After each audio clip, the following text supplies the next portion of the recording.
दोस्तों नमस्कार, स्वागत है आप सभी का। एक बार फिर आप शुरू कर चुके हैं मेरी किताब बचपन में बचपन के 5 सूत्र। आज हम चर्चा करेंगे किताब के पहले सूत्र, स्वयं जिएं मगर औरों का जीना हराम न करें। इसके प्रथम भाग, अपने नियम स्वयं पालन करें। मैं तो जब तक नहा न लूं अन्न का एक दाना ग्रहण नहीं कर सकता। मैं जब तक भगवान पर 2 अगरबत्ती नहीं जला लूं चैन नहीं आता। मैं सुबह 4 बजे उठता हूं और 5 किलोमीटर वॉक करता हूं। मेरे घर में तो भैया सारे दिन स्पीकर पर गायत्री मंत्र बजता है। इस तरह के नियमों की एक लंबी सूची आप स्वयं भी बना सकते हैं, क्योंकि यह आपके ही घर की कहानी हो सकती है या नहीं तो आपके पड़ोस या फिर मोहल्ले की कहानी तो जरूर ही होगी। मेरी ओर से उन सभी को बधाई जिन्होंने इतने शानदार नियम बनाए, और उम्मीद करता हूं कि वे इन नियमों का पालन भी करते होंगे। मगर भैया मैं बस इतना कहना चाहता हूं कि आप अपने नियमों के पालन की दूसरों से अपेक्षा करेंगे तो बात बिगड़ जाएगी।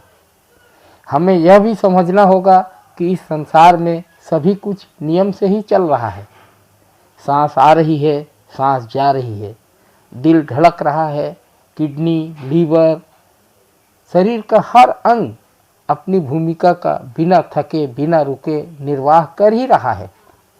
सूरज, चांद, सितारे, ये नदियाँ, पवन, घटारे सब नियम से ही तो चल रहे हैं। क्या ये नियम किसी इंसान ने बनाए? नहीं, ये सब कुदरत का कानून है। तो सार बात क्या समझ में आती है? इस धरती के प्रत्येक मानव को खुशहाली से जीने के लिए जितने नियमों की आवश्यकता है उतने नियम प्रकृति ने बना ही रखे हैं। हमें नए नियम बनाने की नहीं, अपितु इन्हें समझकर जीने की आवश्यकता है। इसके बाद भी किसी का दिल करे नए नियम बनाने का तो बेशक बनाए, मगर यह ध्यान रखे कि अपने बनाए नियमों को स्वयं ही पालन करे और खूब मज़े करे। मगर दूसरों से अपेक्षा करेगा तो मार भी खा सकता है शब्दों से। नियमों का यह खेल घर के बाहर चले तो फिर भी गनीमत है। यह बला घर के भीतर लग गई तब तो पूछो ही मत। घर पर मम्मी या पापा के नियमों की भी बड़ी लंबी कहानी है। इतने बजे सो जाना है, इतने बजे उठ जाना है, इतने घंटे या इतने बजे तक टीवी चलेगा, टीवी पर अमुक चैनल चलेगा, कोई चैनल हरगिज नहीं चलेगा, खाने में क्या बनेगा क्या नहीं बनेगा, और सब कुछ मेरी ही पसंद या नापसंद से तय होगा। अब जरा ठहरो, देखो क्या ये सब आपके घर की कहानी है?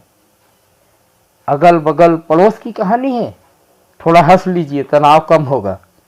अरे बाबा, जीवन नित्य उत्सव है और आप तो जीवन को नरक बनाने का जतन कर रहे हैं। कितना आनंद, उल्लास और स्पंदन है जीवन में। आप नियमों की बाड़ लगाकर बच्चों का वर्तमान और अपना भविष्य तंग अंधेरी गलियों की तरफ ढकेल रहे हैं। आगे की पीढ़ी आगे है, इस बात को जितनी जल्दी स्वीकार करोगे मज़े में रहोगे। पोस्ट कार्ड से संदेश भेजने वाले हम लोग व्हाट्सएप कॉलिंग वाली पीढ़ी को कुछ भला सिखा सकते हैं? तो अब एक ही काम बचता है कि अगर आप 55 वाले हैं तो फौरन इस किताब को बचपन वाली पीढ़ी को पढ़ने के लिए देने का हौसला करो। आपके प्रति उनके मन में श्रद्धा जागेगी। और यदि आप बचपन वाली श्रेणी में हैं तो पूरी हिम्मत जुटाकर यह किताब मम्मी पापा को पढ़ने दे दो। हो सकता है उन्हें जागृति मिले और आगे की ज़िंदगी में उन्हें भी उत्सव का आनंद मिले। स्कूल कॉलेज ने हमें जितना सिखाया पढ़ाया वह जीने के लिए शायद पूरा नहीं पड़ता है। इसीलिए हमें यहाँ वहाँ से नए विचारों को जानने समझने की आवश्यकता है। तो साथियों, अगर आपने अब तक मेरे चैनल को सब्सक्राइब नहीं किया है तो मेरे चैनल को सब्सक्राइब करें। मेरा यह प्रयास आपको कैसा लग रहा है इसे आप कमेंट्स में ज़रूर बताएं ताकि मेरा उत्साहवर्धन हो। शेष कल फिर मिलेंगे, किताब के अगले हिस्से को चर्चा करेंगे। धन्यवाद।